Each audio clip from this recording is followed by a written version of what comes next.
Tous les êtres vivants sont constitués de carbone. Le carbone fait aussi partie de l'océan, de l'air et même des rochers. Dans l'air, le carbone est attaché aux molécules d'oxygène et forme un gaz appelé dioxyde de carbone ou CO2. Les plantes utilisent le CO2 et la lumière du soleil pour se développer et produire leur propre nourriture. Ce processus est appelé photosynthèse. Le carbone devient ensuite une partie de la plante. Lorsque les humains brûlent du bois ou des combustibles fossiles comme l'essence, le gaz ou le charbon, beaucoup de CO2 et d'autres gaz nocifs sont rapidement libérés dans l'atmosphère. Une grande quantité de ces gaz pollue l'air que nous respirons et ce n'est pas bien pour notre santé. Nous pouvons tomber malades. Le CO2 est un gaz à effet de serre parce qu'il piège et retient la chaleur dans l'atmosphère.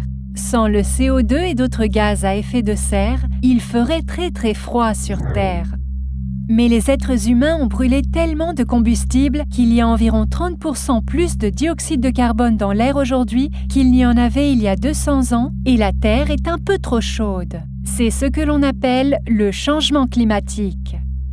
Le changement climatique affecte le climat ou la météo et provoque des conditions extrêmes telles que les pluies torrentielles, des tsunamis et des inondations, des tornades et même la désertification.